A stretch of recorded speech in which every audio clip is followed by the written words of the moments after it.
Welcome. This is It's Not Me, It's You. I don't know, the title doesn't really make sense anymore, but I'm just gonna keep it because I like it. It's like an analogous for like life. It's not me, it's you. That's what life's about. Right. Like going through life, realizing that like it's always you, but like you're just blaming everyone else. It's not me, it's you. I think is good. If you're gonna go into the dating sphere, which you are, you're in it. I'm in You it. are it. Soon by you. That's what I want. I want to just have every episode a different shadchan, and then a different single girl, and we just tell her why she's still single. That's But you have to have the single girl sitting on your lap the whole time. She's a compliment you every like You 5 should have minutes. Elisa Ben Shalom on for like a diagnostic.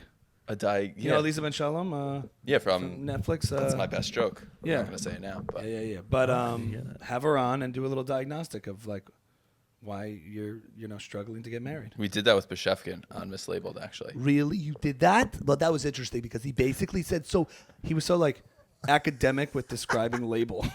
Yeah. That was very, very funny. For I brought a up label, but he was like, so I think with you, what's going on here is there's a certain passion and ambition and aggressiveness with your personality that I find might not be conducive to compatibility with someone who can match that energy. And if I was there, I'd be like, i.e., you're a dude. Yeah, I was gonna say that. We love you, I was label. like- We love you, label. Nothing but love, by the way. He did give a very academic way. I'm like of- watching it. I'm like, are you calling him a douche in an academic sort of YU scholarly sort And of for the way? girl, it's just like, you're fat. You're like, why? No, we'll do it later. Anyway, we're here with two of my good friends. First podcast, hopefully, The debut. of very many. Absolutely. The very now famous Ami Kozak, probably coming on off of one of the biggest weeks of your life, if not the biggest in terms of notoriety. I have 4 children. This was nothing. Yeah, but this is the biggest one. Yeah, this is way better. And Gelf also coming on one of the biggest months of your life. Gelf Absolutely. got married 2 weeks ago. There we go. Mazel's. There we go. Absolutely. Bring me This is back. gonna be a long pod for me, surrounded by two music guys. Yep. You got to tell the story at my wedding. The story you just told me pre-pod. Oh yeah, Oh, he hooked up with your wife right before. You're not allowed anywhere near my wife. He knows that. By the way, did by the way, did I tell you the story? I was at Gal's wedding, and like right before the dick, and like she wanted to hook up with me, and I wasn't sure if I should do it, but like I was like, maybe I'll just like get her warmed up like beforehand. That's and, why she was running her hand through my hair, expecting more. Like, I was like, this isn't cool because like he's a really good friend of mine, but I was like, I don't know. So like, I don't know. It was. I think it was good that I like held back from doing it, but she definitely would have hooked up with me. So. Stop. The voice is on, so we have people a think long the talk content with my is wife there, when I get home. But that's not me. And at I all. basically, I looked at her like right before the decking because she wanted to hook up with me, and I was just like, look, it's not me, it's you. Oh. No, I did meet a girl at his wedding that I Oh. met before. I met her briefly before, And no, I was playing it so smooth. I was like, she was like The making, Rizzler. yeah, she was like giving, like she made fun. She referenced one of my bits or something. Wait. She's like, a joke. yeah. Nice. You know what she said? I was like, I feel like we met before. She's like, I don't know anything about you besides like there's cocaine in your mezuzah. I was like, oh, so like you stalked my Instagram or whatever. I was like, I bet, and this was my move. I bet like I'm in your search history right now. And she's like, what? And I'm like, let me show you. I took her phone, put my number in, texted myself from her phone, like, hey, when you gonna ask me out? And she was like loving it, vibing. She's like, that was during so one smooth. of the most important moments of my life. Yeah, thanks. That's Wait, Ami, listen to the close. I go to save her number, and I put her sister's name in by accident because I met her with her sister. Oh wow. And she's like, yeah. yeah. So that just. That was the. Well, yeah. Let's talk about you a little bit, Dovey. No, You're going solo. Yeah. You have people, prepped questions. The people but want to know. They want to hear a label off. Yeah. Should we start off with the label off? It's my worst nightmare. We're gonna start off this episode with Dovey's worst nightmare come true. With nothing but love for your previous endeavor, you're coming off the mislabeled pod, and now we Yeah. are going to do a label off that you woke up in a nightmare surrounded by Okay. 2 labels. By the way, I think they're starting on pod like you're just taking all my ideas. What do we got? Dude, I'm telling you, he was worse than Flatbush Girl. I'm telling you, it's crazy. I know, honestly, we love Label, and I appreciate his hustle so much. I mean, it's amazing. You had such an opportunity, and like you totally floundered it. I don't know what you're doing. Dovey, come on. Like, I'm like, by the way. If I close my eyes, I'm like actually like in my worst nightmare. By the way, he's gonna By love the us. way, Look, by the way, Label, we love you. Yo, by the way, this is like the best podcast I've ever been to. Even though the equipment's not that expensive. I mean, I I can pay for a lot more expensive stuff.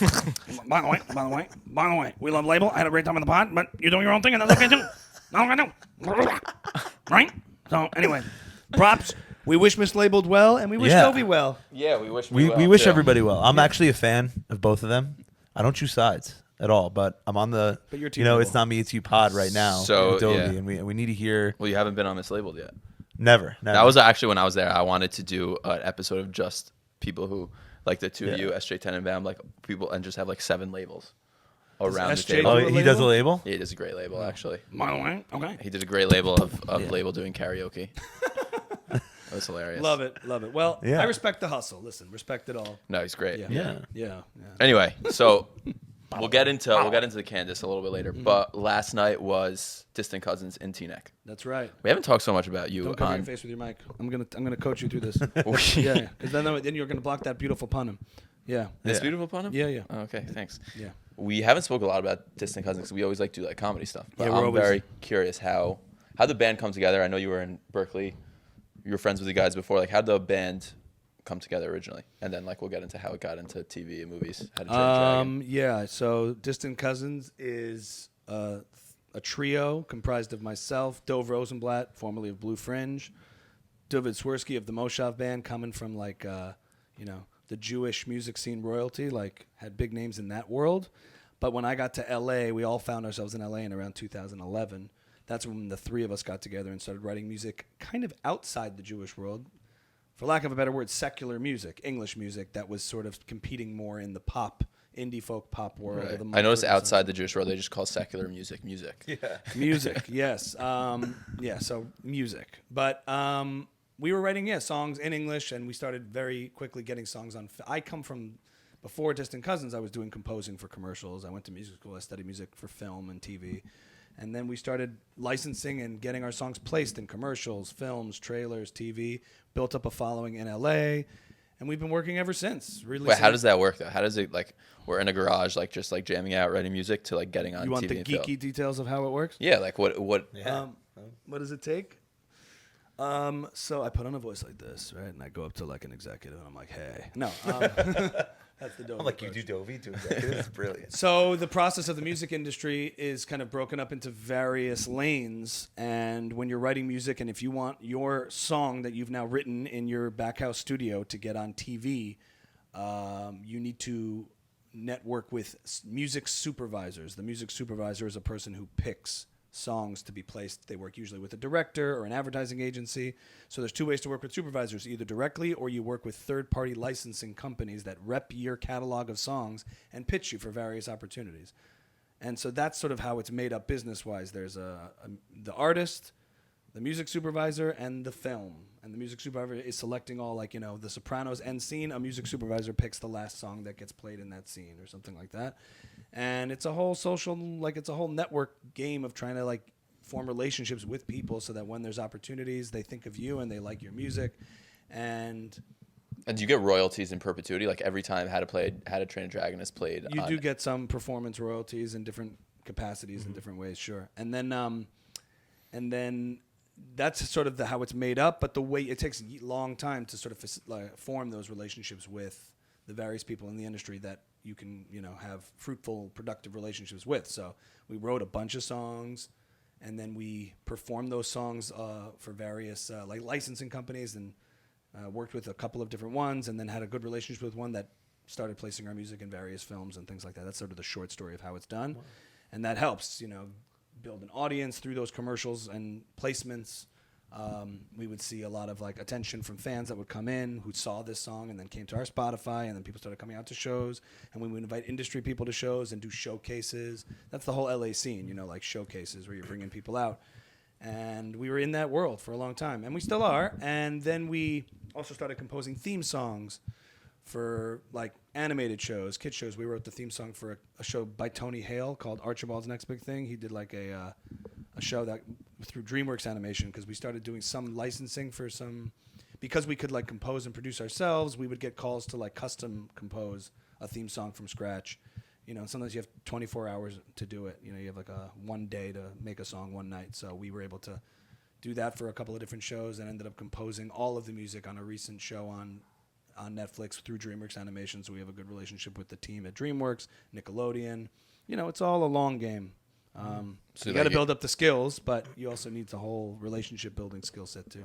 Do you any like you ever hide stuff in there for the adults, like you're writing for like Paw Patrol or something? But Like the Disney moves where you leave a little yeah, a little thing. innuendo.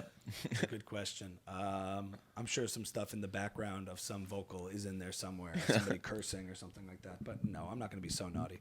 But And then Yeah. your fans at the beginning were like had nothing to do with the Jewish world because like now you're well, the fans, you know, the Jewish world loves nothing more than to claim success outside the Jewish world. Right. It's like their favorite things. Like, you know, you're doing real music.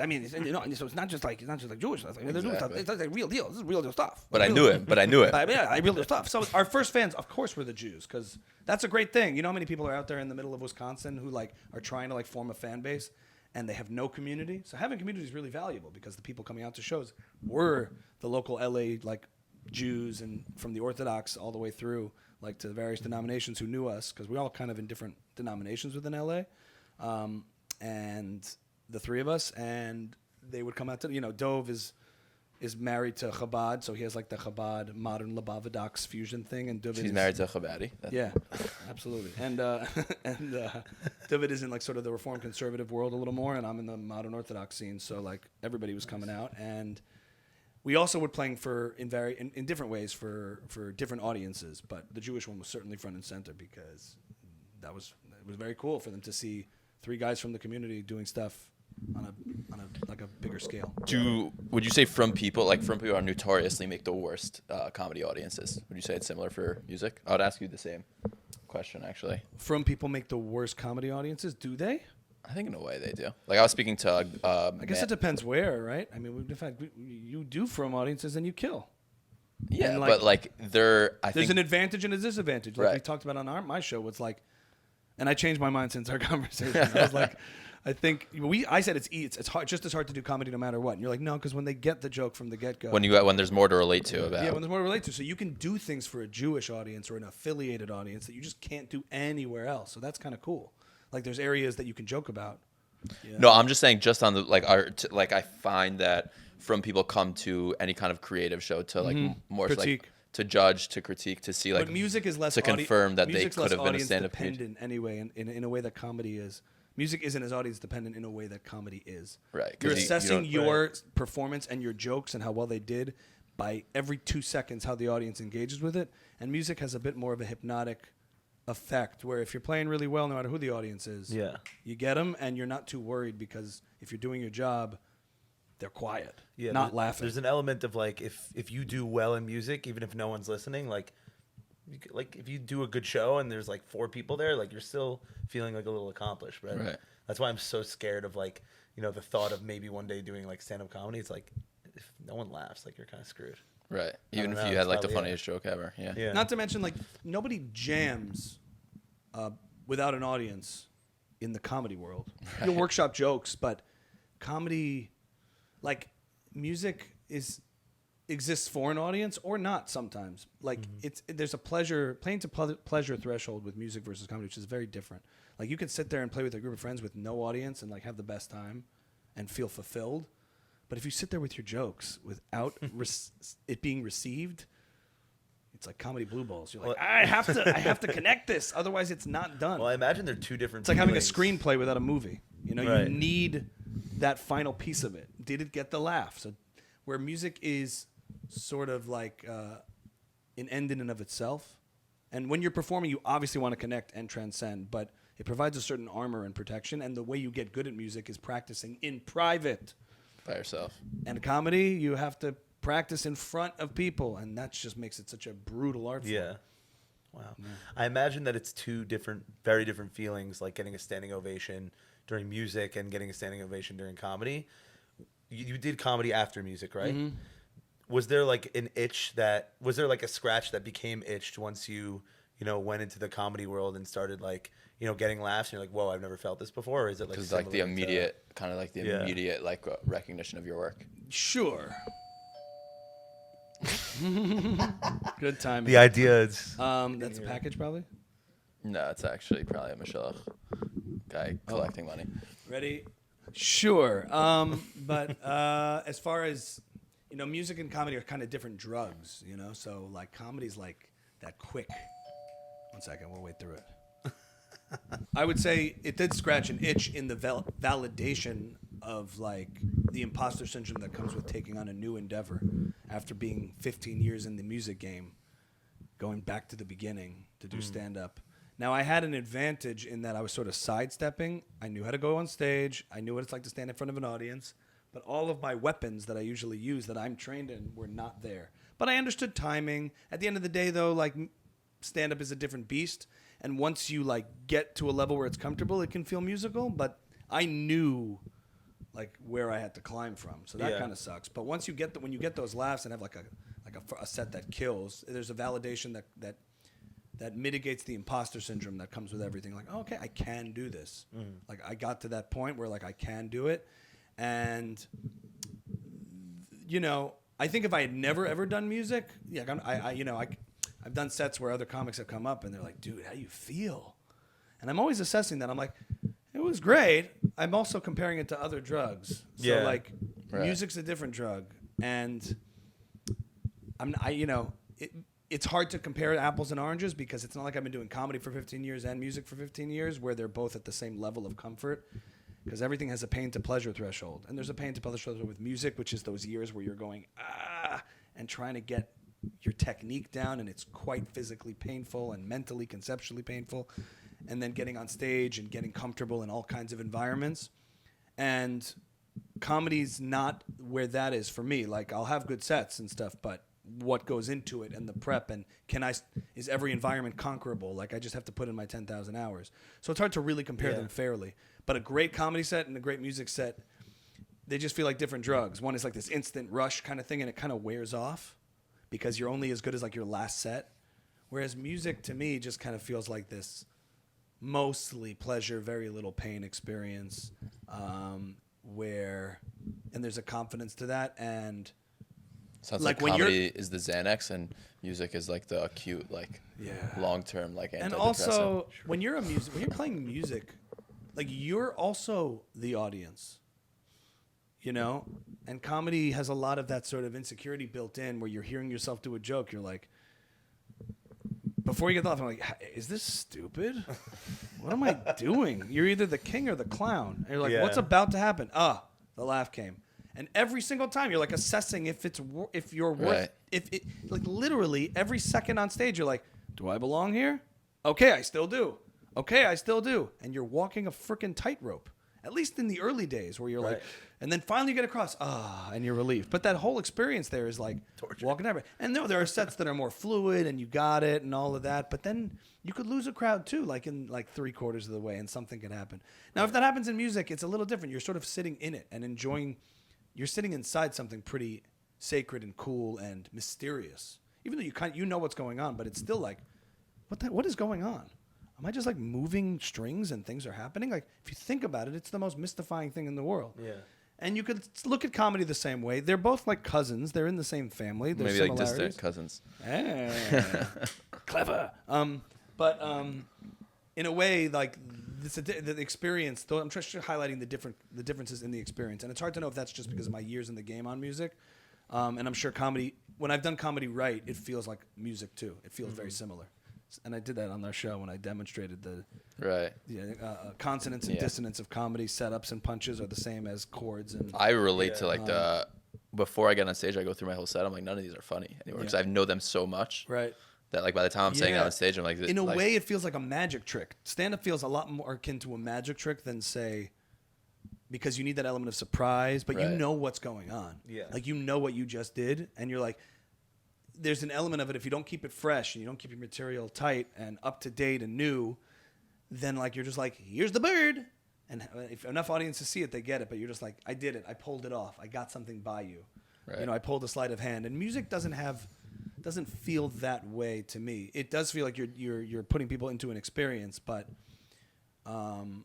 you know, there's I don't know. I wouldn't say it's manipulation, but there's just something. That's the kind of it's hard to pinpoint exactly what the differences are. But I think it's that you're sitting inside some kind of mysterious thing, and everyone kind of lets go to that, and people are much more forgiving because they don't know what's going on with music. But everybody knows if they find something funny or not.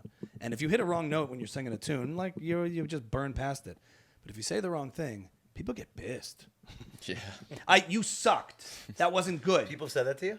No. Well, People DM you that. no, but they get offended. People Right. don't take offense to a bad song Yeah. or a bad note or a missed hit. They take offense to a missed punch or saying the wrong thing. So there's this risk. Well, if you're saying an offensive joke and it doesn't hit, then they take offense to it. If yeah, it and hits, even then they're if someone's not funny, people just start to get like, oh god, right. or it doesn't Yeah. work, or like, who does this guy think he is? You know, I've it's- been in, yeah. I've so been the in comedy risk shows, reward I'm like, fact, the risk reward factor is also another thing. You're just like, it's a tightrope versus some other kind of Yeah. Right. endeavor. Do you get lost in your music? Like that show at Bowery Electric? Do you feel like That was an insane show. Do I get lost in it? yeah? Do you just forget that there's a crowd, everything that's just like you? Once I'm up there, I'm super comfortable. I did a show after with Aria Kunstler where I completely missed my cue for there was an in-ear metronome, a click, I hate and I that. completely missed it. What And are I they was saying I was in like, I don't those? even give a shit. Everyone's loving me as it is. It's I hate click there's tracks why? because it's not live. Right. What's a click track? So oftentimes when people, it's common now, you put my in-ear to Everyone Stays in Time, and all you Yeah. hear the whole show is, It's actually a sick metronome. What does that mean? Should we do a keeps metronome everybody in off? time. You know when you're playing to a metronome, you know those things for a No, piano? I don't know when I'm When you playing. wanna So learn you're Metro- not going faster than the music. Oh, Yeah, okay. the tempo is. So if the tempo is, So everyone's in the same playing place. in time. Drummers will sometimes keep it in, and So I- oftentimes it's because they're pumping in Yeah. pre-recorded music, which I'm so against. You wouldn't even believe. Pre-recorded music. Absolutely, Right. it's not live. How Right. often? What are you doing? At my shows, I did a lot of tracks because we didn't have a bass player for a lot of them. I'll forgive you, but give me Chillo, a you break. have a bass. Play live. Play live. Live music breathes a little bit. You should stay locked in, and rhythm is important, but it breathes and grooves. And if everyone's on a click, you're not connecting with the audience. You're going, and then if you're playing to tracks that are pre-recorded, you can't change, you can't improvise, or anything. It's the most rigid, awful experience. Do you guys improvise Distant Cousins? Sure. Yeah. No two shows you've ever done are exactly the same. I would say not exactly the same. No, You there's never like, play tracks? never. Wow. Never. If I'm at a I Jewish can't wedding, imagine playing a show Khalila. without tracks. Why If would I'm you at a do Jewish tracks? wedding, are there a lot Do you of play tracks? guitar? Play Not piano? well. You Not play well. piano? I play guitar Do you have a member of the? How many members of the band when you perform? There are 4. Gilf. including Me, How many members? It's you. me Spadaro, Jerome. What do they Davi, play? Give me the instruments. Keyboard, drums, and guitar and electric guitar. Keyboard, drums, and electric I guitar. would play an key acoustic bass. show. He can put the bass on his keyboard. Yeah, right? he does. But we just pump in the bass. You have a track. drummer and 2 other instruments. What on earth do you need tracks for? this was an Tracks ambush, are by the way. fire. This whole thing was set up just to have I an love intervention tracks. with you. What on earth? You're not trying to. Then you're not trying to put on a record for people in the room. Play live and make your guitar and make your voice and have dynamic and make it sound good. Tracks strip the entire show of all of its dynamics. When dynamics meaning Interesting. I mean, I like. I'm not this- against it. I just thought for my first show, why would I not play a track to I have a song Monday that has basically Right. use pop tracks. your where there's- imagination and accomplish the energy of the record, which you put time into producing, and recreate something different for a live experience. I get it if you're Ed Sheeran to do something different for the live experience. Right, No there's one You're Why? not Ed Sheeran. You have a drummer, a keyboard, and a guitarist. Don't evade. You're not Ed Sheeran, which he does his own thing. I'm saying no. If everyone knew my music, Yeah. and whatever. If I'm an artist and everyone knows my music, obviously I'll be if I'm John Mayer, I'll be I'm a ridiculous guitarist. I'll do something different live because everyone knows my track already. Right. There's buy-in. It's the same thing with a comedian. You don't start like crowd working, improvising with your until I there's didn't tell him to buy-in. improvise, not improvise. I Play do- a re- I do play a agree with rehearsed him. song. It takes you out of the show. It takes you definitely out of the human Yeah. experience. No, I'm not saying to improvise. Just don't play to pre-recorded music. Play the No, song there- as it's rehearsed, live, happening Yeah. there, and everything you hear is what you hear. What you hear is what you We get. did that for what half. you get the, is what you half hear. the show. There was 4 or 5 songs that I'm we're doing tracks for sure Yeah. because I want everyone to hear how sick the song is. His show was very interesting. It was the first. I'm sure the show was great. I'm just saying, No, I got focus you. on playing live. Yeah. And then connect. That's the why they're there. They can listen to your record at home. Yeah. And then if there's an arrangement you want to get, have the keyboardist learn the synth part. That's super cool. Right. And have him play it. That's it was- what people It was want to weird. hear. We had like the guitar part in like a bridge. It was basically like a solo. Did and then anybody and then care my about guitarist it? like soloed over it. And I Did was anybody care Like, about what? About the pumped-in guitar solo? It was probably. There were a lot of people in the it was back a talking lot- about like these are tracks. No, they don't know, but it don't just care takes, either way. It just takes you out. But of it. I was And afraid. look, I was afraid it was going to. some of the feel biggest empty. bands, the biggest bands in the world, pump in tracks and do it as I'm so against it. I think it's. I was insane. afraid it was going to be empty. I've never to be seen you this honest. passionate about anything, and What? we've talked about your kids a lot. Like, You were afraid. I'm like, I because think you your were kid should be in self-conscious. Frisch. He's like, what? If you don't have enough to sort of, if you don't have every instrument that's on the record, Yeah. like then get creative. Yeah. Put on a show. That's Right, my right. that's my musser. It's like put on a show and have the guitarist play the part that's not there, and then you come up with this thing that makes it different. You know. Yeah. yeah, his show was very cool. There's no It was- buy-in on the tracks. There's a buy-in on the song, Right. melody, and lyric. That's the whole song. Everything else I'm is thinking just of doing glitter. a show of just like me and a guitar and maybe a friend of mine on electric guitar, and we just do all my stuff acoustic. And just rehearse the crap out of it so it's rhythmically tight. So Yeah. you don't need a metronome. You have to establish the feel and get everybody in it and locked in. But that's on you. Rehearse to a metronome for sure. But when you come to the show, No metronome. get rid of that.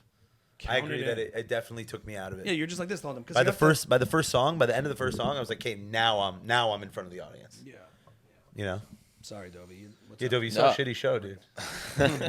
No, I thought it was the first time I ever. I guess you guys did this a little bit at your Hanukkah show because you played dreidel, but I don't count that. He did like half like Jewish wedding simcha dancing and Right. half like Yeah, his own. I think we're scrapping the Simcha dance from the scene. yeah, set. I loved Everyone loved that. it though, It was because it was like because I do weddings too. You mean teasing Jewish stuff into a set? well, it's in Bowery Electric, like in a dive bar. Well, great. last night we teased some Eyal Golan at we played a show. This was last very night. different. Did you do like the Taimani voice? You for sure could do one. David is Israeli. Yeah. Yeah, so he did it. But It was like the vibe of like a regular like downtown with Simcha music. secular show, and then in the middle they just like went and like dying. I was just like, has anyone ever done like a wedding Simcha set Here. in downtown Manhattan, not at a wedding venue? Like, Sounds great. I don't judge any of that stuff. Do whatever. no, Do that whatever. stuff wasn't a track. That That's was great. all live. That was yeah. so cool though. Was it the best part of the show? 'Cause No, oh my god, we did. This was live. your but we- original was the best part of the show, like your original songs. Were you. any Yeah. were any highlights of the show the pumped-in tracks? Or No, was the stuff best part live? of the show we did. Surprise, surprise. We did a lot of surprises. Oh, that's good. We did one of my probably my favorite movie ever, School of Rock. The end scene always makes me cry. Right. Teacher's Pet. Okay. And Covered we it? did just strictly like it was incredible. Oh, that was your encore song. That was my encore. Yeah, song. yeah. That was Teachers the best Pet, way. they did a And great you guys job. came like A dressed lot up. of teachers, too many teachers. So many, he did it. He's pumping in tracks. He's a fraud. He's a total fraud. Gelf, pumping in tracks all the time. Now that we've gone into that the Trump off segment, are you? I was just telling him to the debates tonight. I see Yes. you're watching the debate tonight. They're ruining it. By keeping the mute switch on? Yeah.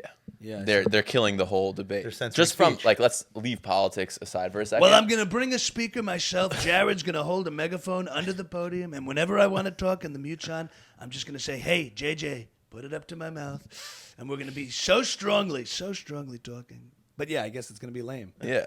I'm sure you've seen like Gillis's like. That's the only Trump I do. The Gillis. He Trump. does the Gillis Trump. Yeah, I don't do any others. There's different Trump impressions my that Rebbe. one could do. No, but I'm Impressions saying of like impressions. his like The whole. Godfrey one is great. He's the one that turned like the Where debates into like a thing, like watch parties for Yes. debates and thing. And now like the whole debate is just ruined. Like it's not going to be entertaining anymore. See what happens. I'm going to have to tune in. This is just wild. Yeah. you a Trump guy? Am I a Trump guy? Yeah. He's a lot of fun. It's a lot of fun. I am not a Trumpkin or a Trumpy, Right. and I am not a Trump derangement syndrome person. Okay. So Trump guy is a loaded question because you could be any one of these things Right. that isn't someone who can't stand him. Yeah. Anyone who just like there's people who glitch at the sight of him and everyone else. If you think about that Yeah, question. I got you. Anyone who's like, well, look, he did it. Like, there's the people who are like Trump derangement syndrome. He's the worst thing. He's Hitler. And then everyone else. And that's a spectrum. The spectrum is like Trumpkins on the opposite extreme. So I have this like bit I'm kind of working on, and you're going to have to help me with it. Because I said like, when it comes to like the woke segments of our population, they can't joke about anything except for yeah. Trump. And I seen this on and your Trump page. supporters can joke about anything except Except for for Trump. Trump. So wokesters will say like, you can't make a joke about black people, you can't make a joke about disabled, that's ableist, that's racist, that's homophobic. But Barron is a, you know, we can make fun of Barron. He's like, oh my God, I hope Barron dies. They'll say anything. Oh my God, I hope Trump burns in a car crash with his whole family and even the children. They'll say that. But if you talk to Trumpkins who are like live and die hard January 6th, like he's our savior, you could joke about any race, any creed, any color. Oh, I love that. I love Asian jokes, love black jokes, love Jew jokes. And I'm like, and Trump, he's such a moron. Hey, that's our guy. Even when I do a Trump voice there, people are like, okay, please do Biden now so I can laugh at this. Please do Biden too, because this isn't right. Wait, do you like him? Do you not? Trump, you know, the best case for Trump is all the exaggerated things that his detractors say about him that just aren't true. Yeah. Putting you in a position to say, all right, well, he's not that. So in a way, I also think he's always been wholly underestimated for his skills, for what his skills are. He's one of the most charismatic and persuasive in terms of skill, in terms of persuasion skills, politicians ever. He comes from show business, comes from media. He knows how to work the room. He kills on the mic for hours. And the detractors will try to say, all the things about him that's wrong, that disqualify him. They don't realize that's what people like. So they try to say it as a way to lose credibility. He's a junkyard dog. He doesn't speak nice. He's just shooting from the hip. I'm like, yeah, that's the appeal. You know, is everything he's saying true? Not necessarily. No, obviously not. He kind of exaggerates and embellishes, but he's saying what he thinks. Yeah. And no politicians did that before him. They're saying canned responses. And so there's the phrase honest liar. Is Trump always telling the truth in terms of facts? Of course not. But he's like, this is what I think, and I'm going to say it right now, and I don't care. And people are like, well, at least he's giving, at least what you see is what you get. And I think that appeal for people was very powerful. Yeah. And people for not seeing that for what it is sort of I'm talking about more the persona of Trump and what his detractors don't get about that persona and why it's appealing. And I think also the exaggerations about all the claims now, if we bring it to here and now, of this is going to overturn democracy as we know it, the hysteria around him. I'm like, guys, he was president before for 4 years. Then he wasn't president for 4 years. So all the claims that the country's going to turn upside down whilst he's president, when all the things you said were going to happen while he was president are actually happening now in terms of international turmoil and everything feeling like it's in disarray and chaos. That's what's happening now. You won't say anything. You were making it up when he was president. And then he's going to be president. If he's, during his presidency, it doesn't hold credibility that he'll never leave office. Because he did, even though he should have conceded the election. He should have done those things. He could have still kept his I'm going to win big brand and still not done certain things. He crossed certain lines. And I think that were dangerous. I concede that. He should have conceded. Gone to the inauguration. The symbolic nature of the office of the presidency is super important for our fabric of our society. And he should have done those things. He should have said, well, Biden, I don't know how he did it, but he pulled it off. But we're coming back so strongly in 2024. That's what we're going to do. And he sat there at the inauguration and been like, listen, I don't accept it, but however they won, they won. And he still won't do that. I think he's his own worst enemy in that way. Yeah. And so the January 6th stuff and all that. But again, it was a bad day, and it was a day. And then they called it the darkest day in American history. While Portland was on fire for an hour and a half, for a month and a half, and they said nothing.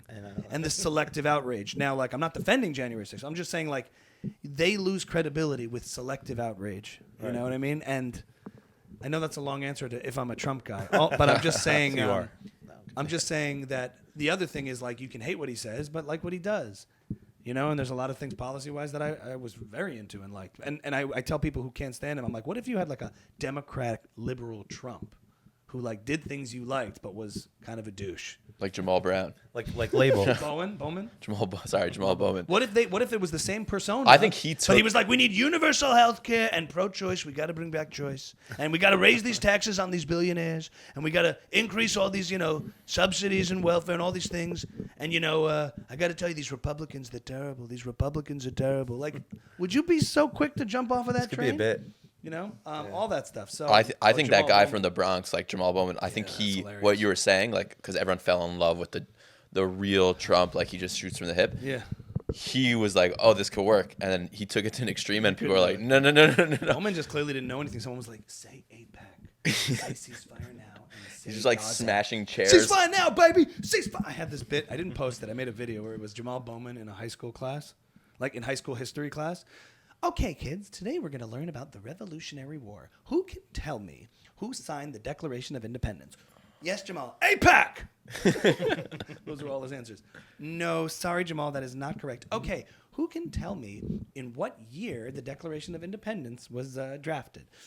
Ceasefire now, baby! And that's like all his answers. And then at the end, maybe the fire alarm goes off or something. And then he's just like, we need to take money out of politics. He just has a few things to say. I didn't buy any of the substance behind it. And him jumping around and cursing. It's just ridiculous. But I think he kind of thought, like what you were saying about Trump, how people fell in love with like the people who try to copy authenticity, it, disaster. Now I think he was like trying to Copy that. not copy it, but he was saying like, oh, people obviously love the Raw. They don't want a politician anymore. But like, we also don't want an MMA fighter Right, in but that's a T-shirt and N1. But he's Lubavitch trying shorts. to do that. He's trying to play that card to be like, I'm going to just do that. And that's not authentic. And Trump is Trump. What I find really interesting about the whole Jamal Bowman thing is like all the squad people are saying it's dark money, it's AIPAC. And all these same people who are so worried about American democracy, somehow when it doesn't go their way, it's a conspiracy. When democracy doesn't go their way and people raise money for alternative politicians and support them and pour money into other politicians to help unseat morally perverse and backwards squad members, suddenly they don't give a crap about democracy. That's why I thought the whole January 6th, like not seating the election at the time, like first I obviously voted for Trump. I like conceding the election, but I thought that was horrible from a democratic perspective because like that's the strength in America is being able to. Trump's worst things are when you need the office of the presidency, not in terms of policy, but in terms of the symbolic character of the office. That's his worst. That's the worst version of him. During COVID, when things were like falling apart in the very beginning, and we needed like comfort. And like we didn't need policy not a yet. Comfort guy. No. He got up there and he's like, "We're building a website. It's better than other websites. It's terrible." And you're just like, "Can you just turn off the pathology?" All of your pussies. Yeah. The China hoax. It's a China hoax. Now, like at the end of the day, like everybody else was crazier in my opinion than he ever was. But in those moments, you do need that, and he can't deliver on that. But no, but I think now what they're doing, meaning like I didn't want to turn into a third world country where just like elections are like basically whoever's stronger, which is what Trump was trying to do January 6th. He wasn't president. But now the left is trying to do that with like his trial, which is basically what they do in third world countries. They put someone in jail when he's going to win an election and use the legislative. Total disgrace. What I will say is dangerous about the Trump culture is like Trump's good for the Jews, I think, in a certain way, in a very obvious way. Right. Israel, embassy, certainly not sympathetic to the enemies of Israel and the enemies of the Jews. But if one day he wanted to be, if he wanted to be, the relationship he has to his base, if he wanted to start being hostile to Jews, hypothetically. God. His supporters are like, finally. I actually don't think they're anti-Semitic necessarily at their core, but they're persuaded by him from a cult of personality relationship. And if he wanted to be like, these Jews are a problem, then there'd be a lot more people who felt that way. Interesting. He could just do it like that. He could do it like that. What's that? No, what I mean is he paves the way for cult of personality politics in which you get a woke left-wing Trump who basically is a populist and says a whole different slew of ideas that I really don't agree with and are really dangerous. And as long as people feel it resonant, then like we're in a very bad place. You know what I mean? They're not judging. They're not loving him because of, it's like, it's not, as long as we're not evaluating ideas, if we're in a culture that doesn't evaluate ideas and policies and things that would actually be good and respect that part of the culture, it's days are numbered. I think about that when I watch like Cenk Uygur because I've like seen like his ideas, if you want to call him that, and I was like, this guy has no substance behind him. He's never thought out anything, but he has a cult-like personality. So Dobie, let's just take this one step at a time, okay? So Israel just gets the IDF to defend its every counter argument. I thought this before Israel when I would see him like debate on like universal basic income or so wait, let's just like get back to the matter of facts here. Google it. Yeah, he sounds like Shrek a little bit, but like he has a huge base, and I was like, this guy could be president one day, and like he has no substance. Do you do a Bassem Youssef? Of course I do a Bassem Youssef. What are you talking? Let me tell you something. Why do you such a question? What if I love the killing? That's what I do the killing for. That's why. But basically everything. What I do if I didn't die, I'd keep killing because I love to kill. That's what Nintendo wants to do. Because the Israelis go and then they go have a happy meal because they got to kill. They go to McDonald's, they have a happy meal. Woo, we love the killing. It's very similar to your El Al speaker voice, though. Not quite. It is more Arabic. Arabic is different. But every single question you ask me, Ask me anything. I'll give you the answer. It's an evasion. What? Yeah. Any question. Why didn't you go out with that girl, Bassam? oh, you're not talking about a girl. Why don't you talk about the girl that you're going out with? How many different girls are going to what is it relevant to the question? You're acting like a racist, man. That's not a racist question. Yeah.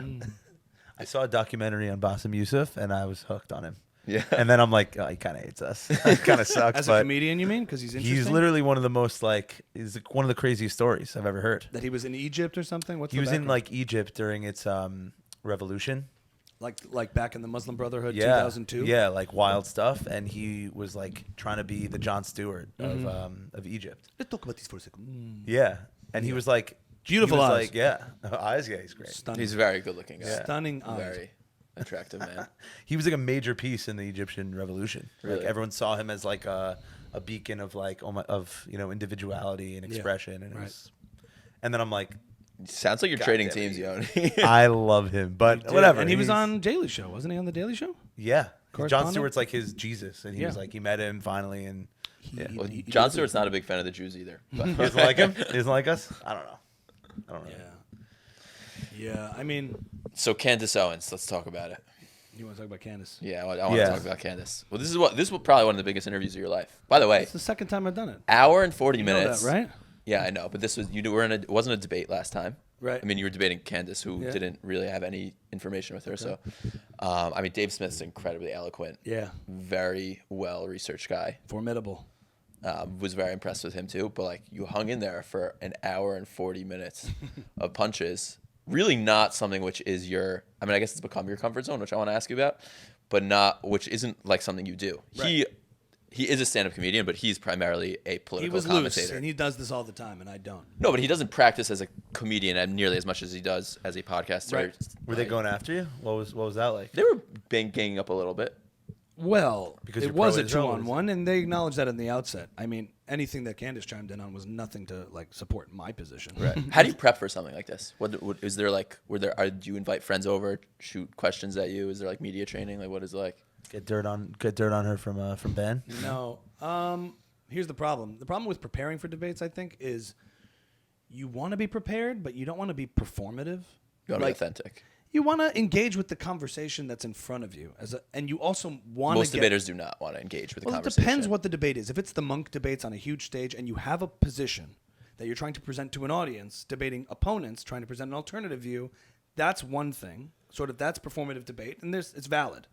If you're engaging in a podcast discussion, I tried to look at it, even though I knew we were going to debate and disagree, let's kind of talk and see if we can hash these out. So you have the things that you believe authentically and that you want to make sure get clarified and delivered as a message, but you also want to be present, and you have to track everything that's being said in real time so you can address you can the know how to points, respond to them. and you can make sure you don't miss the things you feel are important to respond to. And it's all virtual, so I can't just chime in. But wait a minute, what do you mean by that? I can't do that. And you can do it occasionally, but if you interrupt, you derail the conversation, and it doesn't reflect well on you. You want to make sure you're hearing everything out. But people can go. Dave can go a long time. I could go a long time. So you got to find your spots. Have you had any interaction And with before and or after? Dave appreciated some videos I had made on other things and shared a video of mine, and we were DMing on Twitter for him to come on Ami's house to talk about this. Right. But there was also the other thing is it wasn't optimal this way because I didn't want to necessarily, my next interaction since my last interaction with Candace was going to be a debate with her watching. I have other things. There's an elephant in the room that I had other things I wanted to discuss with Candace, which we could talk about later. What do you want to talk to her about? There's other issues having nothing really to do with Israel, but more about her relationship with the Jewish community and what's been going on since our last conversation. Because we had a civil conversation, then things seemed to get worse and more frayed for her in the Jewish community and all these things. So that was also on my mind. I'm like, but for reasons I'll tell you after the pod. Could just be menopause. I don't know. I'm too young for that.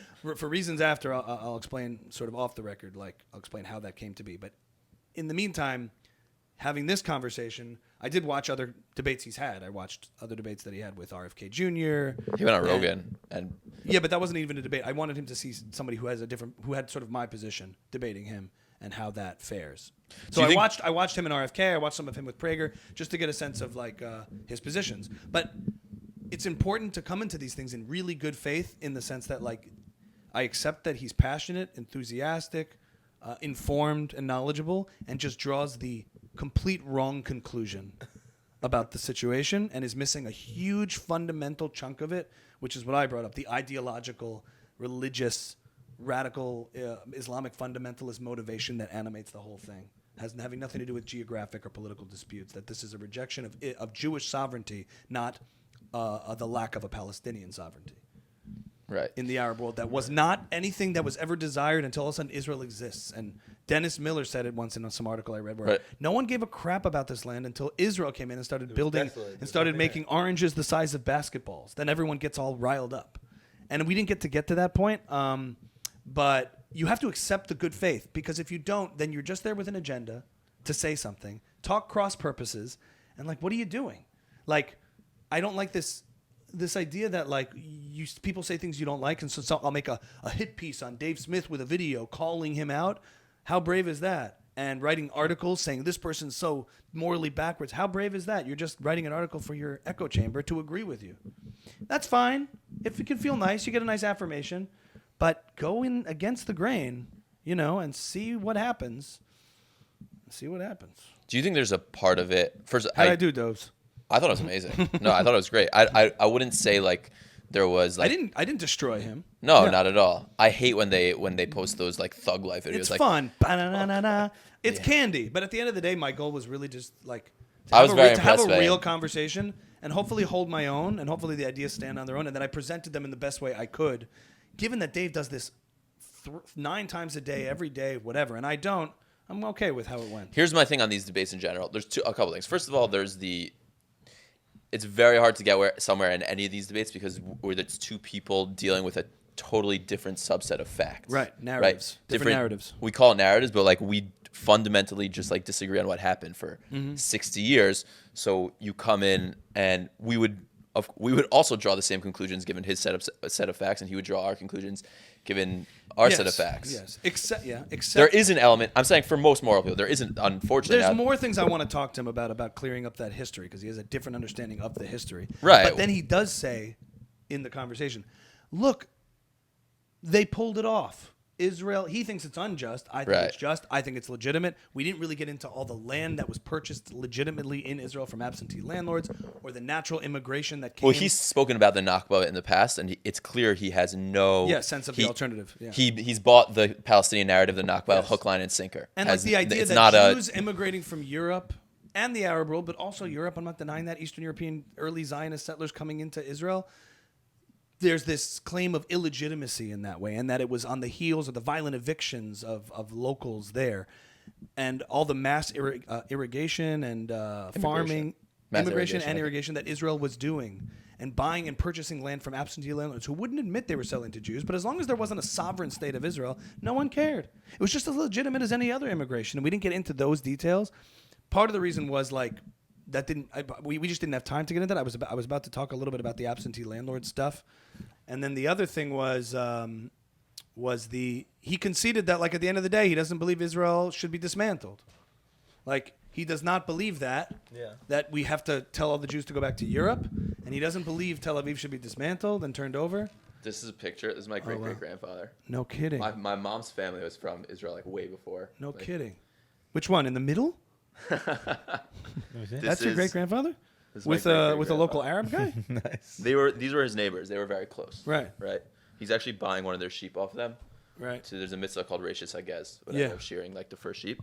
So It's like the blind side of the 40s. Hold it up for the camera. That's wild. This is like 1800s. Oh my God, Palestine, Dovey, he I looks guess. just like you. Yeah. And they saved his life actually, because the Palestinians during the war bombed his house. Oh wow. And they called him to tell him it was a target. Wow. No kidding. And they got him out. Yeah. That's a wild. So I'm just saying we didn't get into that mainly because Well, my mom's a Palestinian refugee because the government took his house actually after that. No, I'm serious. what the thing is you have a limited amount of know, time circus. to get to everything, and why focus on the things that he's not like gonna die on that hill. He doesn't believe the Israelis should go back to Europe. He doesn't believe in from the river to the sea. He said clearly, I'm arguing for the last 22%, like where we're at now. I hated that he said that. I mean, I like that he's only arguing on the last 20%, but That's disingenuous to what the movement is exactly. arguing about. He does the opposite I of the said, straw they're man. not. I said to him, like, from the river to the sea, no one He believes doesn't that. even And see I that. said, Abbas and the leaders of Hamas believe that. At the end of the day, I'm just like astounded by this idea that if there was, no one can deny that Hamas is like viciously, ideologically anti-Semitic and wants to see the Jews dead and wants to kill all the Jews. They say it explicitly. You can't deny it. Take any comparable ideology. If the KKK had a regime of white supremacists attacking a African American country, and they hated the African Americans living, hated the black people living there because they were black, and they had a charter that said, if thou shalt see a black person, thou shalt kill them behind a tree, behind a thing.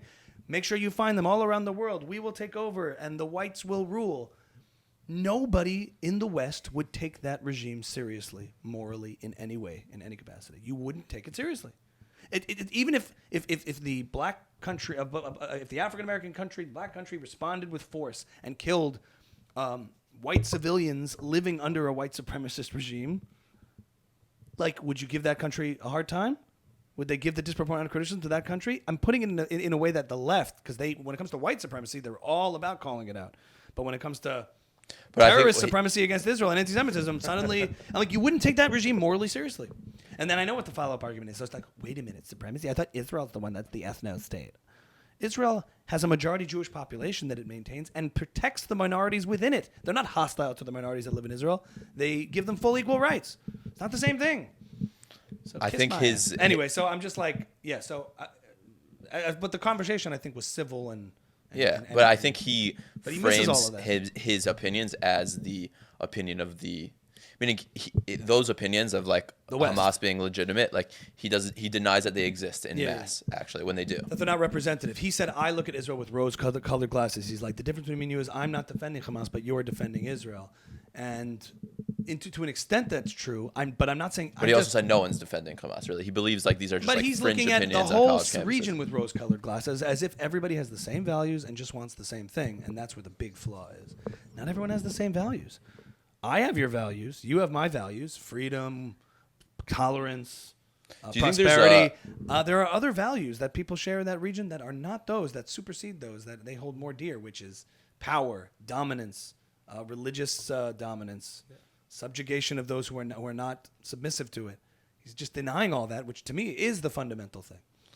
Do you think there's an element of, and I think that in general, like we live in an age of like what's called like hyper-contrarianism. Like everything on a college campus is to go against the status quo. That's what professors like preach, that you're not a deep thinker, you're not an intellectual, you're not intelligent if you agree with everyone else, which is like the undertone behind everything, which is why everything's flipped on its head, which why you can challenge what a man is, that like you can challenge whether who's right, terrorists or non-terrorists, which why 9/11 is being flipped on its head.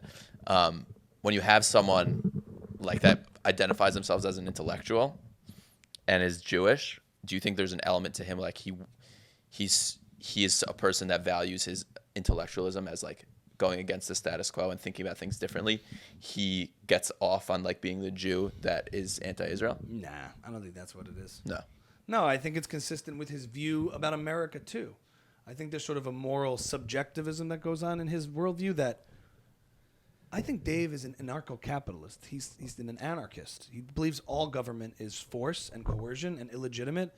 And in that sense, all government in a way is evil. Every regime.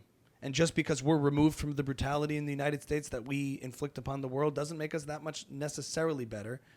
Even though we are better, he admits, but we're not as innocent either. So he says it about America. It's not just Israel. He applies it to like U.S. and Iraq.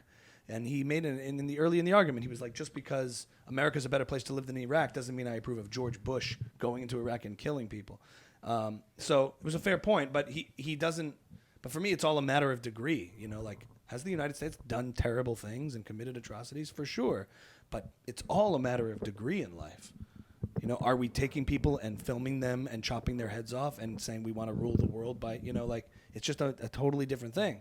It doesn't mean that good countries, fundamentally good countries, based on good values, don't do terrible things. Every human being has the capacity for good and evil. Some people jaywalk. Some people are serial killers. They're both criminals, but Right. let's be honest. The reason I ask is I just watched. I don't know if you saw Ari Shafir's debate with Howie Mandel. I saw that clip. Right. I don't see it. I just don't see it. Yeah. No, Shafir in general, I find I happen to have loved his special. Yeah.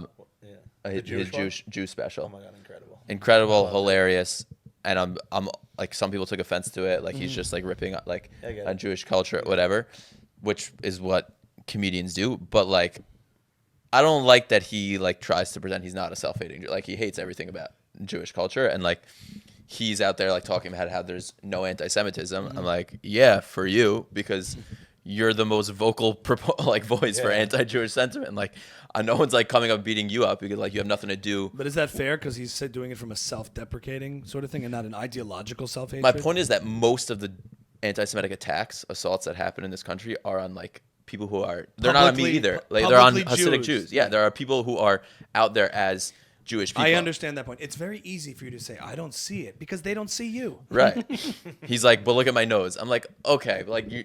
That's not what they hate How about us. in the communities that are being victimized are you? Right. That's fair. At the same time, that's his experience. It's valid in that he doesn't see it. Now, you're saying the reasons you don't see it is because you're not. He was saying more than he doesn't see it. He was saying it doesn't exist. It's Here's like here's the answer. Here's the two things I said. I thought about that. Like, and Dave Smith also is like yeah, a Jew, but in what sense? I don't want to like diminish someone's identity from my judgmental Orthodox I'm not- perspective. they're 100% Jews. I would let my son marry their daughters. Yeah. 100%. Like they Oh, are. you're a specific case. Their lineage is not questioned, but I'm saying like if you're questioning what other people are saying as their experience as Jews in America, Just because they're Jews, do they have an authority to speak on is anti-Semitism real? not only an authority, but like maybe the reason you're not experiencing it is because you are not Here's the thing. identifiably. So, right, that could be you're not part of the community. You're not visibly participating in the communities That's that are being being targeted. victimized and are being targeted. Fair.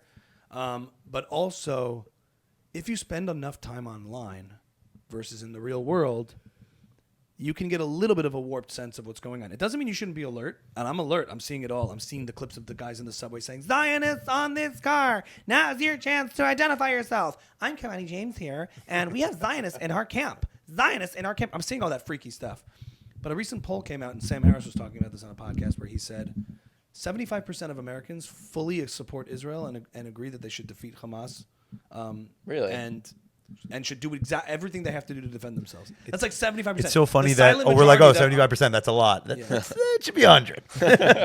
Sure, but that's a lot. No, that's a lot more than for- you would yeah. think in America. Now, the loud, vocal minorities in the coasts and the elite ivory towers of our cultural centers and institutions are saying one thing, but in terms of population, in terms of like where the mass support is, I still believe actually there's a silent majority of people who are, or a more quiet majority that are like, oh yeah, Yeah, I don't normal stand people. with those. I don't stand with the Hamas, and I don't stand with the people on campuses who are destroying property. Hell no, I'm an American. I don't stand with that. Would he? Now they're not going to articulate their His response positions. to They're not that- informed on it, but generally they. His response to the college campus was like, okay, so don't go on a college campus. I'm like, that's not like an No, when he was saying like, just close your laptop, go outside, the world's great.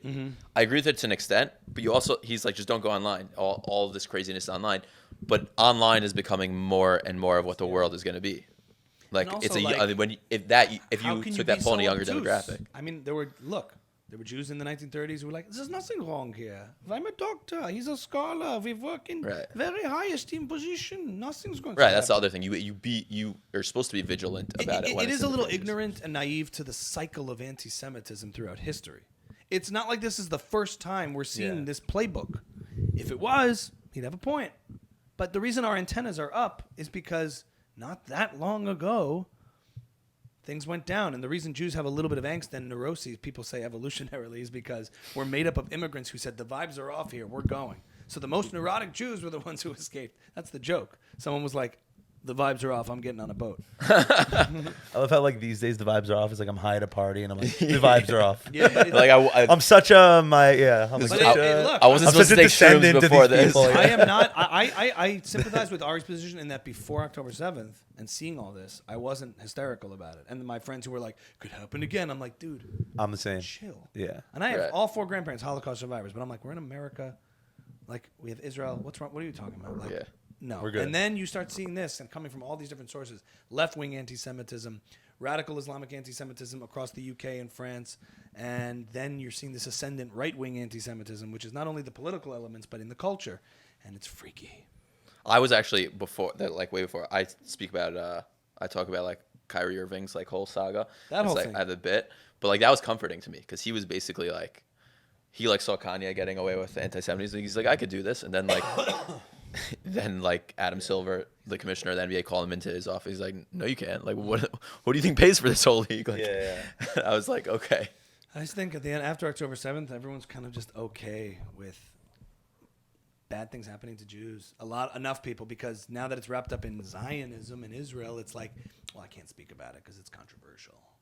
Like, Right. it's complicated. It's a conflict. So like when this stuff related to Israel, like synagogues and shuls in L.A. getting protested and targeted at and blocking entrances, well, there's a conflict. So like I can't like condemn it. And where are the people shouting from the rooftops? I'm sure Jews on the left of center feel completely betrayed when they marched with all these other marginalized movements in solidarity, and suddenly, nisht. Right. Silence. When do you think, because Shafir was talking about how he made an October 7th joke, which I thought was totally tone deaf, after. When? Right after? So actually something On Candace, October 6th. like literally on October 10th, Candace actually started, that was like a weird way for her to start the interview. I don't know if you remember the way she started the interview. She's like, I wasn't on yet, maybe. I think she might have recorded so it. she basically said, I'm bringing 2 Jewish comedians on. She very obviously chose Dave Smith because he was Jewish and wants to avoid. Well, he's been on her show before. Yeah, but I'm saying there's a lot of people that could have debated. I think she said how like I chose comedians because like just to remind us like Jews used to be funny. They used to be able to take a joke, and I'm like, we can still take a joke, but like this is like we're in the middle of the war. Well, therein lies the confusion. That reveals the confusion about this, and I think for Candace, like, and there's more to be said on it, but connecting the dots for her, a lot of it comes down to like, hey, I spoke out against the black community and BLM when that was going down, and they complained about being criticized, but I criticized them. And so now I'm criticizing the Jewish community, and no one's above reproach. This is the mindset that right now, the newest territory post-October 7th of speech that's kind of fragile and delicate is the Jewish community. I think for good reason. We had a massive terrorist attack in Israel and saw massive world support for it and rises statistically in anti-Semitic attacks. But the knee-jerk reaction to the worst ideas of the left, of wokeism, of cancel culture, is sort of this free speech absolutism where if you tell me I can't say something or shouldn't talk about something, I'm going to talk about it. And I'm going to say it and be provocative just to prove I can. And that's not the same thing as... No one's saying you should be arrested for saying those things, but there's a difference between legal consequences and any consequences, and that you shouldn't be scrutinized for saying things that are problematic. That's different. That's not.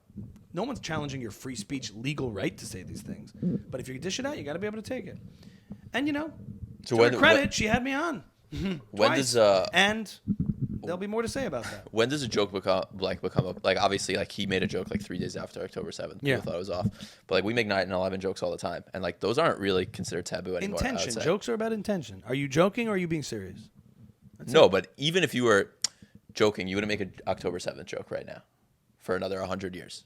Like we make Holocaust jokes, right? Yeah. So at what point do we cross? Like, is that When threshold? we do these stand-up for Israel events and stuff, we joke about things. We do. I'm sure As a comedians healing will find a way mechanism, to do that. it's not quite true. We joke about missions to Israel, That's all true. relating to October Okay. 7th. We make fun of the whole thing. Only what's funny about it, We make fun of our responses to it. We make fun of the subject. Whatever the context is, we find funny. And where you find funny is where you find funny. Right. But we don't say can't joke about this yet until the war is won. No, we joke. We So do. there's no like time element to it. You think? There is, but it's all a read. On October 8th, no. 9th, no. I canceled my shows, remember? Right. I had 2 stand-up shows. I wasn't even going to joke about Israel, but no joking at all about anything because it was mourning, grieving time. And we didn't know what was going on. But that's just the nature of when comedy feels right. And once it does, everything can feel right. I also think there's an element to like how good the joke. Like, Obviously. You can run your October 7th But jokes that's by me. that's if the joke is No, effective. God and forbid. That's that. If the joke is good, if it's controversial, it best be good.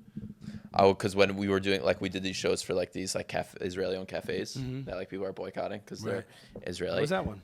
And I passed Anita Gelato the other night, which is Israeli-owned line around the block. I'm like, I don't know if it's about the Israeli thing because no one's boycotting Anita Gelato. Right. Like, if you're amazing, like, great. you're amazing.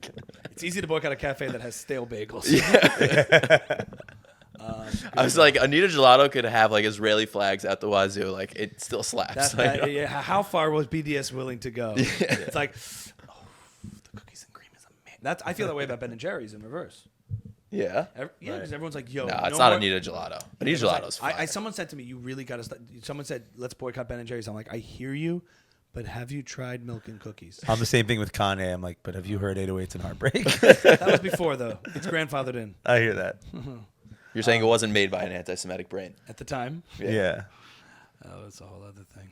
I'm like, maybe don't be a genius and then no one listens to you. I have some of Hitler's artwork. It's beautiful. It's just Misunderstood. momish, stunning, Yeah. stunning work. Where I wanted to ask you about something else. Religiously, evolutionarily, I feel like we've spoken about mine on your podcast. I'm curious about yours. First of all, because like we were talking before about how you had some content, you took it down. You like when you were starting putting out comedic content, you felt like you needed to like break loose a little bit, get some like kind of dirtier, grayer Yeah, stuff there was like out a there. Dirty Peterson sketch that you had. Yes, well, filthy. Slap that ass, It's crazy, man. It's a little Kermity. You got to lay off the Kermit. Let me hear it. Try. So let's. Let me hear. So it's like No.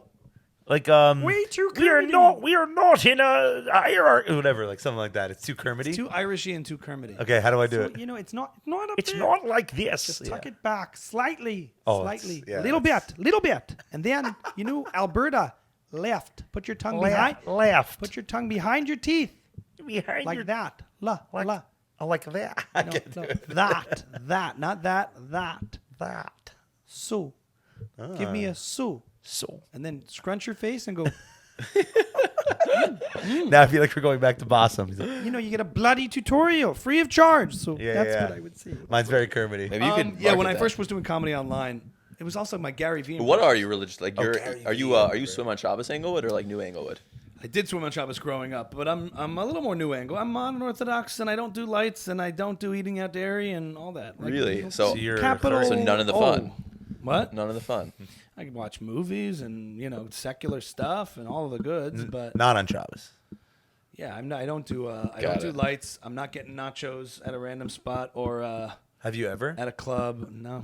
Wow. I'm not. I haven't evolved. I've just You haven't evolved. stayed exactly. Really? even. It's fascinating for someone that went to like college in Boston. Yeah, I by just themselves. didn't do it. I didn't. Why didn't you do it? Because if you dip, like it's over. Yeah. Really? Is that I think were there moments of like No, Of- because if you never do it, it's not tempting. If you Interesting. never dabble, it's not hard. when you were in Boston? Did you go to like frat parties ever? Of course. No, you did. Yeah. Like you don't consider that dipping. But you would walk there on a Well, I Shabbos. think maybe for you to like go to a party, but I'm modern Orthodox, so like I went to parties and like with like the hat like this. no, I wasn't like a Shomer Nagia kid in like high school and all that stuff. If we're Yeah. getting Dovey Jewy on the pod, like I wasn't that. I was. You could say modern Orthodox with a capital M, but I didn't turn on lights or eat out dairy. So what did you feel like when you started? Like why did you feel Like the Shomer need? Shabbos and kosher. Right. I'm Those saying are the why two did biggies, but what, actually, Right. what were you breaking? but I didn't like daven with kavana. I just said it.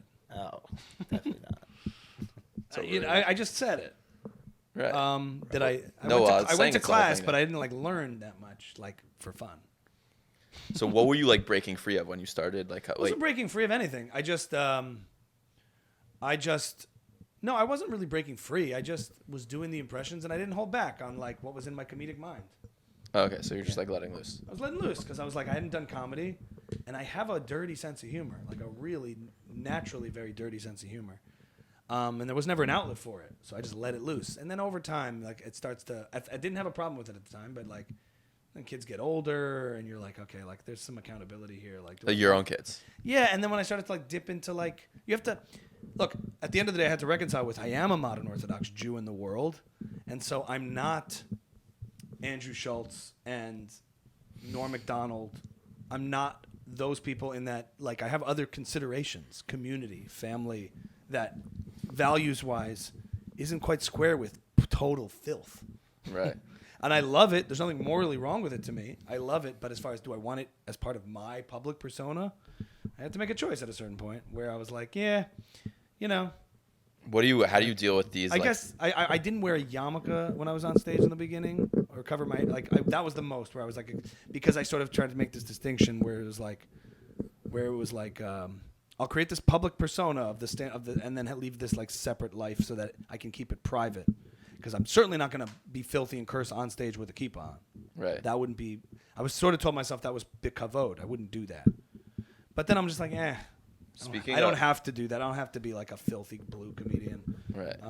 I could just find funny in other ways, and that's okay with me. I happen to think dirty comedy is hilarious, and one of my I'm a clean comic, right? I mean, not by choice, just because I don't have dirty experiences to draw off of. Yeah. Now you do. Yeah, I guess at my wedding also. But one of my biggest pet peeves of like conversations in the Jewish community surrounding comedy is like the guys that come to you like, by the way, you should know, like, dirty, they're just really not funny. They can't come up with like this like hierarchy of like, if you're a dirty comedian. Hierarchy with comedy. No hierarchy at all. Yeah. So you agree that like dirty comedy is like just as hilarious? Good comedy, bad comedy. Movies, dirty movies that are like funny, and serious movies that are good. Like a good movie is a good movie. It could be a good comedy, and it could be well, in this, if we're sticking to just to keep the analogy tight, it's like there's great fast food that hits the spot, and there's a gourmet meal that hits the spot, and they're both great meals. Yeah. And one is not better than the other. There's bad dirty comedians, and there's bad clean comedians, and there's great clean comedians and great dirty comedians. It's comedy. You're just like, I would say there's genres of music. There's folk music. There's rock and roll. There's punk rock. There's classical. There's pumped in bullshit. There's genres of comedy, and there are genres of music. Is punk rock not music, but classical is? No. They're both music. They're both songs. They're all bits. But hip hop and rock music can have some crass stuff that adds to it. And you would never go to a concerto and hear someone drop an F-bomb. It wouldn't make sense. Well, Right. is the thought process more, and I want to ask you this too, I guess it's to both of you, is the thought process on stage when you're in front of a Jewish crowd to be like let's push the boundaries of this extremely prude I do that. culture, or like, okay, how do I fit into what they're trying to do? I do that. That's a fun challenge. Yeah. I don't as much, but You've seen me do it, Dovey. Yeah. Yeah. How can I push as Because far as I can? we're all like hilarious behind the scenes. Like we're all just trying to be insane. There's a lot of not laughing at something in public at Frim shows, which is like 100 people there all think it's hilarious and are like, I don't want to laugh at this in front of my friend's wife. Yeah. There's a lot of that. So I've come into that. So and I just commit to the stupid, bit, like- and Dovey has seen me work through stuff that make people go. Like kind of pull it out of them part a little of me, bit. like part of me would want to be like, you hate this, then I'm going at you, like type. When there's buy-in, you could do it. Like once you're already like a comedian, when you're like, when no one's heard of you, people are coming to see if you're funny, and if you're combative right away, like it never works. Just a combative in mentality of like. It is like, slightly like, combative like to live like. a little. Like you weren't always this like loserish. Yeah, I don't I was know. thinking I about wouldn't that do it at with, the like, beginning. parents. If You're not the crowd is judging you. You're not judging the crowd. Right. You have to get up there and make them laugh. They don't have to make you feel good. but comedians, Yeah, do exactly. It is not their job to make you feel comfortable. I'm not even It is talking your on job the to make spot. them. I'm talking when you're writing, when you're thinking like, how am I going to approach this show? Sure, but you're trying to just you have to write good jokes. You Right. know, you're not trying to like you don't have an agenda to get the crowd to. Exactly. You have an agenda to make the joke great. Exactly. But I think there is a difference. Like Funny once, wins. like we were doing a show with Elon, we were opening for him, and like we were all super It's clean, hilarious, by the way. and he gets up there, and like they're all there to see him. Elon Gold, like he's the big Jewish comedian, and like he could push the boundaries much more than I could. Because if I was Right. doing it, then like it's just this kid we've never heard of pushing boundaries and like But he being disgusting. He's not as much in the firm community though. Is he? he is, but there's so much buy-in that like people aren't tolerate. That Okay. He's gotten Also, much like, it's less clean capital over the modern years. Orthodox. His real crowd is capital M modern Orthodox. They like this stuff. They're in the And the club. Modi crowd as well. Yeah. Yeah, they're in the club. I mean, when he does a banquet, probably has to. When I do a banquet or a private, when you go into someone else's space and they don't come to see you, or it's not a club, you have to be a little mindful as to where you're at. Right. Right. It's like if you're invited to a meal at someone's house. 'Cause they won't pay you like, also. you can be funny, but you might not know exactly. You know, like if you're invited to the synagogue banquet, you might not be able to say exactly what you could say in the club because like the buy-in isn't there, and so it would feel a little inappropriate, or people don't feel comfortable. In the club is different. The club people are there like you're here for a reason, so you can go there. But again, you don't want to go with this like combative agenda to say like you all need to feel comfortable with this. Right. Like, You do want to connect with the audience. your like, job is feel to on the make same them team. comfortable with it. Yeah, I guess I'm just bothered by how prude like the Orthodox world is a little bit, and I'm honestly happy where the trend's going. Where like I keep telling my friends I was on a Pesach program, and like on the first day everyone's like super from like to here, and then on the last day it's like they just wear whatever they want. I'm like this is nice. That's It's like because the stuff from the first day doesn't fit anymore. yeah, exactly. No, but there's probably like no swimming like first day. Out there Yeah, or and then anything. somebody goes in the pool and like whatever. Like it's like What's wrong everyone with it? chills Is it- out over time. I was just Oh, checking. okay. Yeah. Yeah. Yeah. Maybe final segment. Yeah. Last question yeah, for you. Okay. Wondering because we spoke about it like all the like a lot of Jewish influencers, kind of like obviously on the right side of like making good things for Israel and really fighting the good fight, but also like it's helping a lot of our I would say careers. Like how do you balance those two things? Like us like profiting off of like what's going on in Israel right now. Something like we've spoken about privately. I'm just curious your thoughts. Listen.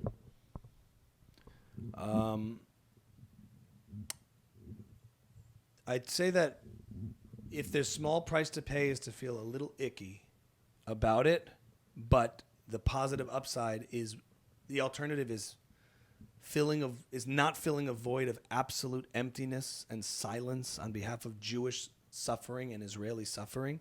If people can lend their audiences to give voice to what is going on and amplify it to the max, and if that comes at a cost of an occasional event where everyone gets together and takes selfies and people reward them for it with praise. But you do feel the ick a little bit. It's there in the sense that if you're at an event and a hostage or a family of a hostage member is speaking and people are taking like selfies in the back, you're like, all right, guys. But that's inevitable because there's a social component to all of this, and people who've built followings off of their advocacy.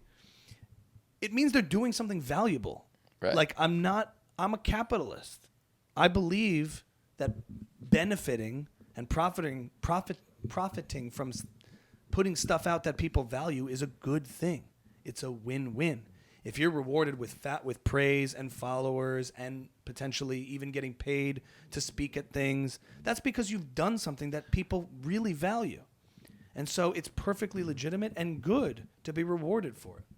I think it's for sure. I agree, but I think in the music space, it's a little different. Like I'm in a situation now where like I'm thinking of like going to the next stage of music where I'm like putting out like like a pro-Israel like anthem-y type of song where I'm hoping it would reach this type of audience. But then I'm like feeling like icky when I see other artists like putting out an October 7th music video where they're just trying to kind of get famous. Yeah. But I'm like, you don't it's so want to. weird. It's so icky. The ickiness is like using a tragedy or suffering for your own artistic benefit or to amplify you, but it has to be done tastefully. That's the challenge. And I'm also recently my band is releasing a record and we're using some stuff related to what's going on, and you have to make sure that the Distant art is Cousins. serving the cause and the cause is not serving the art. Like Right. that's the idea. If you want to use some of what's going on as a way to sort of bring awareness to something that you care about, you have to try to be authentic yourself to say, is this done tastefully, or am I going like this? Support Israel, like whatever. But even this, like if that's the cost of doing business, it's like a small price to pay for millions, hundreds of thousands of people seeing what's going on. Right. Distant Cousins doesn't have a problem like being identifiably like Jewish pro-Israel. Not anymore.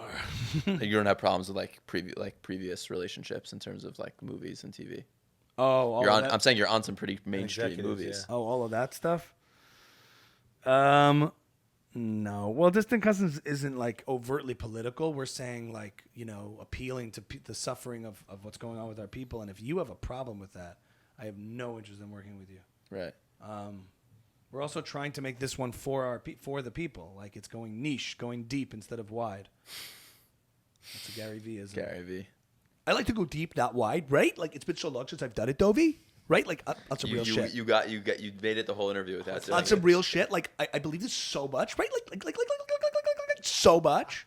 Like I genuinely like, I don't care about other people's opinions. Right? Yep.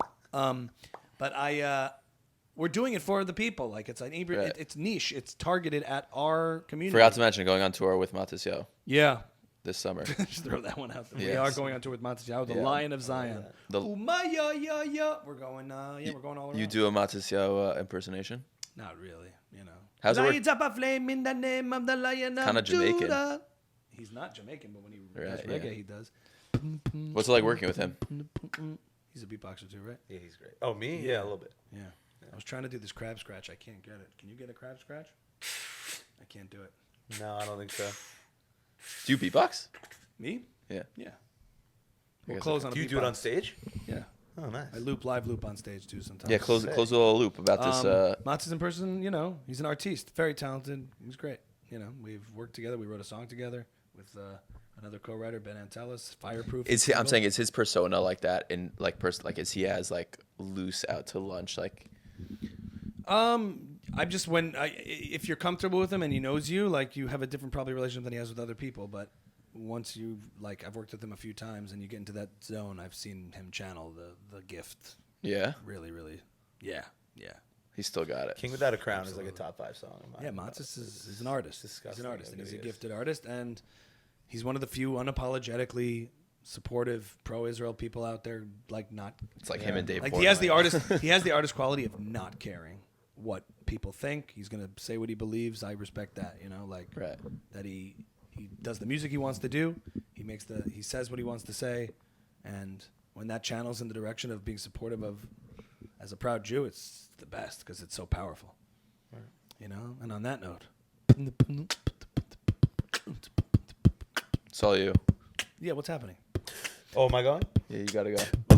It's a good snare. Am I supposed to be doing the rapping now? I can't. Oh, you got too fancy. You're getting too fancy. See, you overdo. It's all about the pockets, getting the groove. But that's I'm just pumping in the tracks again. it's a good snare though. Let me see the snare. Oh, very It's like a good. BVPF type of, yeah. Do you still start your podcast off with a loop, like Yeah. a beatbox and Yeah, yeah? yeah, totally. We should have done it for this one. What TV show is that like? What is that again? Key and Peele. Key and Peele, It's Reggie yeah. Watts. That's Reggie Is it? Watts. Wow. We gotta write a jingle for the Tommy. Yeah, we do. Yo, first podcast. How do you feel? First podcast in the books.